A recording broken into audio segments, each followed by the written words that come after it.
पुरुषः सहस्राक्ष सहस्रपात स भूमिगुं सर्वतः स्मृत्वा ततिष्ठदशांगुलम्। वामन भगवान ने अपना बृहद रूप धारण कर लिया जी, और दोनों जैसे पहले कदम में संपूर्ण ब्रह्मांड को नाप लिया और दूसरे क्षण में संपूर्ण त्रिलोकी को नाप लिया। जैसे भगवान का जब चरण गया ब्रह्मांड की ओर, तो श्री ब्रह्मा जी महाराज कमंडल लेकर के बैठे थे। जैसे भगवान का चरण गया तो ब्रह्मा जी महाराज ने भगवान के चरण को ही धो डाला अपने कमंडल में, और समय आने पर वही जल गंगा के रूप में अवतरित हुआ। हम सब बोलते हैं ना, चरणों से निकली है गंगा प्यारी, और जिसने सारी दुनिया तारी उस चरणों में शीश झुकाऊं। वामन भगवान ने कहा भैया राजन बलि एक चरण शेष बचा है, कहां रखें? और तो राजा बलि भी घबरा गया कि आज मैं गुरुजी की बात मान लेता तो ठीक रहता, ये क्या हो गया मेरे साथ में। ये धार्मिक कार्य भी मैंने किया, अपनी भार्या विंध्यावली से भी नहीं मैंने परामर्श लिया। जब आचार्य लोग जब विवाह संस्कार कराते हैं ना, सप्तवती 7 वचन दिलाते हैं, उसमें पहले ही कन्या मांगती है, यदि यज्ञम कुर्यात तस्मिन् मम सम्मतिं गृह्णीयात, यदि दानं कुर्यात तस्मिन् मम सम्मतिं गृह्णीयात। कन्या कहती है महाराज, जिस प्रकार से आज आपकी मैं दाएं तरफ बैठी हूं मंडप में, सीधी हाथ की तरफ बैठी हूं, कोई भी आप धार्मिक कार्य करें, यज्ञ करें, अनुष्ठान करें, पूजा पाठ करें, तो यही स्थान मेरा होना चाहिए शुभ कार्य करते हुए। और कोई दान पुण्य भी करें तो हमारी सलाह सम्मति से करें। ये कन्या मांगती है वर महोदय से, वर महोदय स्वीकार करते हैं। आज याद आ गई राजा बलि को कि सप्तवती मांगी थी हमारी प्रियतमा विंध्यावली ने, और आज हमारी बुद्धि भ्रमित हो गई। बहुत बड़ा अपराध हो गया, लेकिन चलता हूं।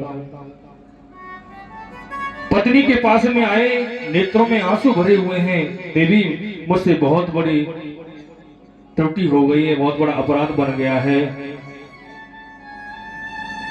एक ब्राह्मण आया है और उसने देवी 3 कदम पृथ्वी मांगी मुझसे दान में, लेकिन उसने 2 कदम में ही संपूर्ण ब्रह्मांड त्रिलोकी को नाप लिया, और एक चरण शेष बचा है। देवी आज मेरे स्वाभिमान को, मेरी लाज को आप बचा लीजिए।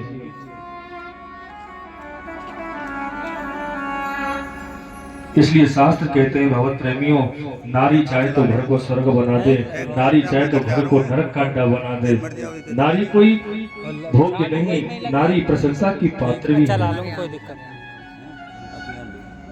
जब ये बात सुनी तो कहा, आपने कार्य तो बहुत गलत किया है स्वामी, लेकिन आपके पास में यदि विपत्ति है तो मैं आपका साथ देती हूँ। चलिए कहाँ है वो ब्राह्मण?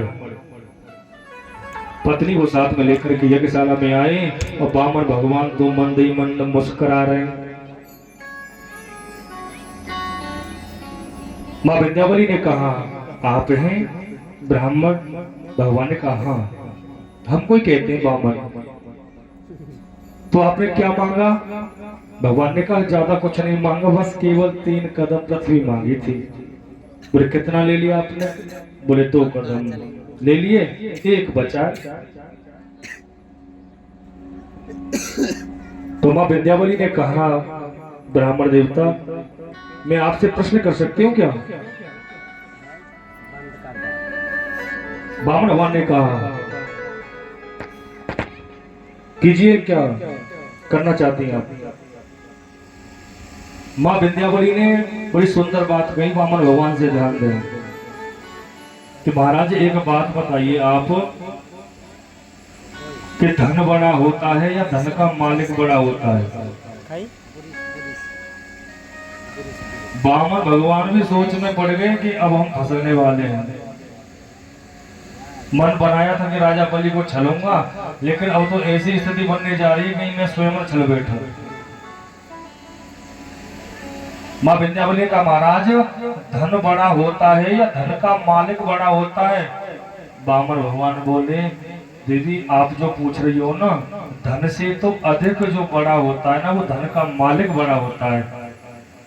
माँ विंध्यावली ने कहा, सोच समझ लीजिए ब्राह्मण देवता। वामन भगवान ने कहा, बिल्कुल ठीक है, यही बात है कि धन से तो काफी बड़ा धन का मालिक होता है।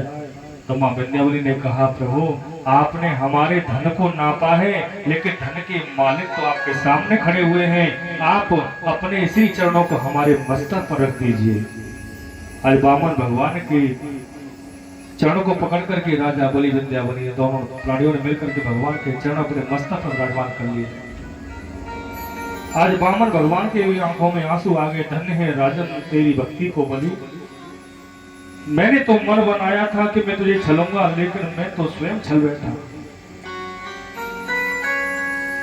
मैं तेरी भक्ति से प्रसन्न हूं, तो वरदान मांग ले। राजा बलि कहते हैं, भगवान अब वरदान इच्छा तो नहीं है, आपने मानते हो तो एक वरदान दे दो कि जब कभी मैं अपने बहनों से बाहर जाऊं या भीतर आऊं तो आपका ही दर्शन हो, बस केवल यही अभिलाषा। भगवान बोले, ऐसा संभव कब होगा? अब हमें क्या मालूम है कब जा रहे हैं कब आ रहे हैं आप? हा?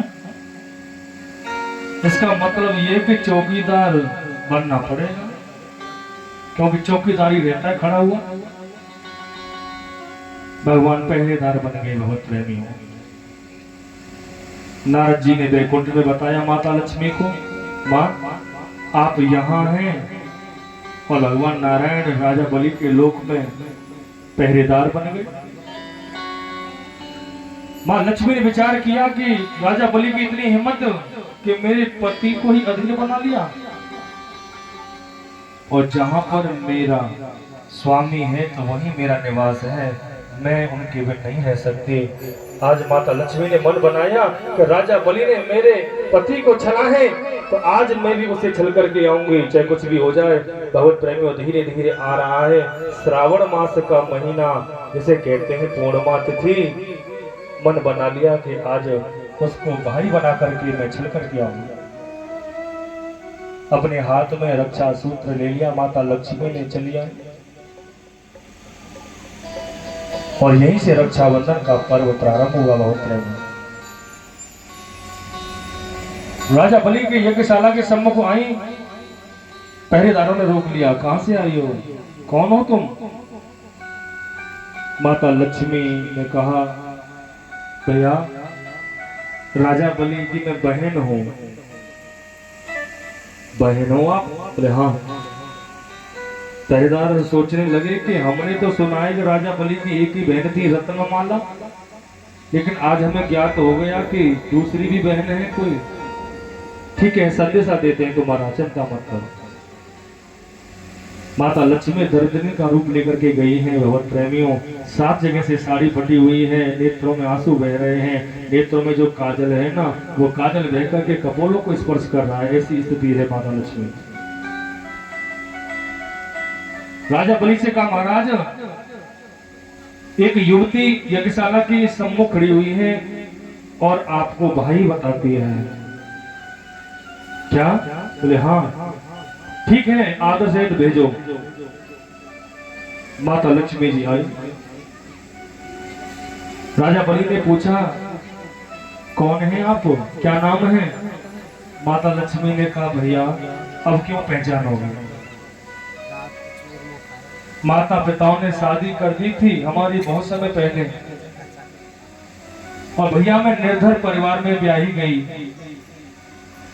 भैया तू तो उस समय बहुत छोटा था, तुझे याद नहीं है। आज भैया रक्षाबंधन का पर्व है, मैं तेरे राखी बांधने आई हूं। राजा बलि भी गदगद हो गए। कहा देवी, मेरे मन में तो भ्रांति थी कि मेरी एक ही बहन है रत्नमाला, लेकिन आज मुझे ज्ञात हो गया कि मेरी एक बहन लक्ष्मी भी कोई है। रक्षा सूत्र बनवाया और तभी से यहाँ पर एक लौकिक मंत्र का प्रादुर्भाव हुआ जो आचार्य लोग रक्षा सूत्र मानते हैं। ये नवतो बलि राजा दानवेंद्रो महाबल